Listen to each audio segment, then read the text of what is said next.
누가복음 1장에서 3장의 서론에서 누가 기자는 인자이신 예수님이 나셨음을 그랬습니다. 4장에는 갈릴리 지역에서 1차 사역을 시작하시면서 예수님은 자신이 메시아이심을 선언하십니다.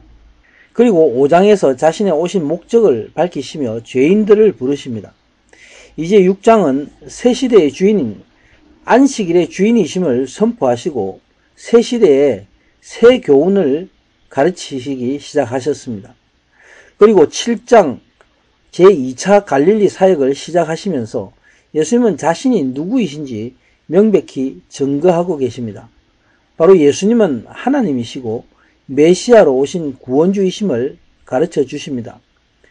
이적을 행하심으로 구원주이심을 증거하고 계십니다. 이제 8장은 씨 뿌린 자의 비유를 가르치시면서 하나님 나라의 이적을 다양하게 보여주십니다. 그래서 하나님의 나라의 비밀을 드러내십니다. 하나님 나라는 곧 예수님을 믿고 따르는 자들이 갈 본향인 것입니다. 여기서 1절의 이후는 앞에서 말씀한 하나님이 누구이신가 자신을 선포하신 1차 갈릴리 사역의 기간들을 그 사역들을 가리킵니다. 이제 예수님은 각 성과 촌에 두루 다니시며 갈릴리 사역을 다시 시작하십니다. 하나님 나라가 저에게 임하였다 선포하십니다. 예수님에게 12제자가 함께 하셨으며 많은 여자들이 예수님을 쫓으며 도왔다 말씀합니다.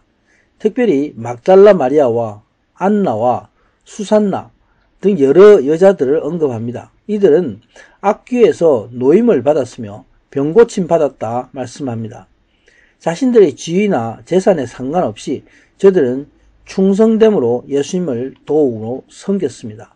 곧 하나님 나라 확장에 참여하는 참 가족들입니다. 이제 예수님은 많은 무리들에게 씨 뿌리는 비유를 설명하십니다. 4가지 밭에 떨어진 씨의 비유입니다. 여기서 씨를 뿌리는 자는 복음을 전하는 자들 전체를 은유적으로 지칭하고 있습니다. 4가지 밭은 복음을 받은 사람들의 마음의 상태를 나타냅니다. 첫 번째 밭은 길과 같은 밭으로 복음을 받지만 그 씨가 사람들에게 밝히고 새들의 밥이 됩니다. 두 번째 밭은 돌밭으로 물이 없어 씨가 말라 싹이 나지 않는 밭입니다.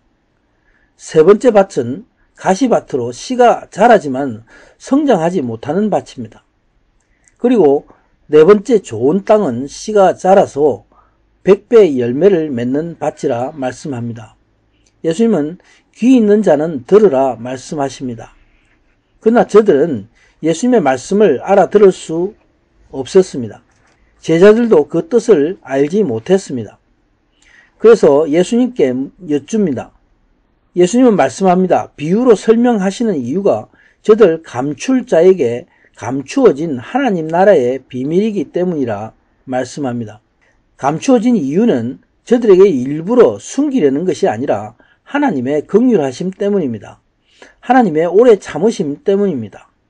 하나님 나라의 비밀을 알게 되면 반드시 축복과 저주의 열매를 맺어야 되기 때문입니다.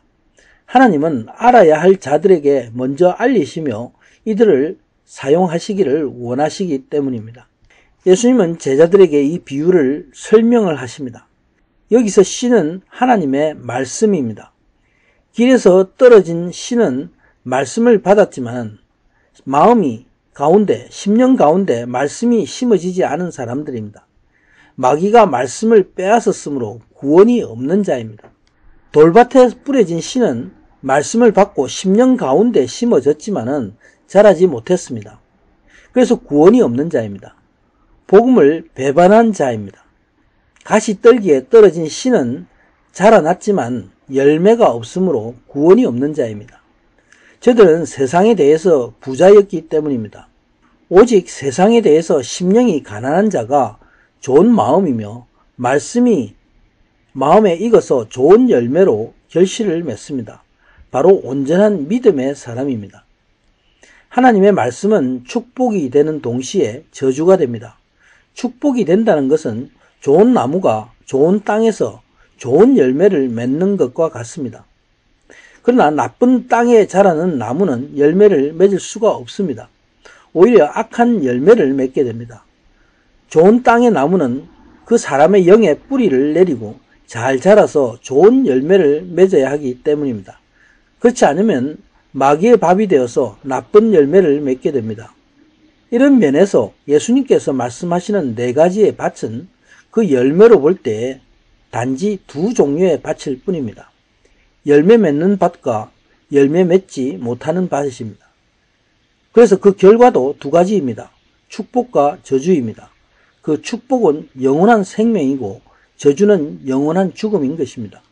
신명기 27장은 축복보다 더 많은 저주로 주의 백성들에게 경고하고 있습니다. 믿는 자의 삶에 열매가 없다면 그 믿음은 하나님께로서 온 믿음이 아닙니다. 그래서 당연히 열매가 없습니다. 그러므로 예수님은 요한복음 15장에서 열매 맺지 않는 가지의 마지막은 아버지께서 제해 버리신다 말씀하셨습니다. 이제 나의 가진 믿음을 점검하고 하나님 앞에서 애통함으로 회개하는 자가 되기를 소원합니다. 아멘.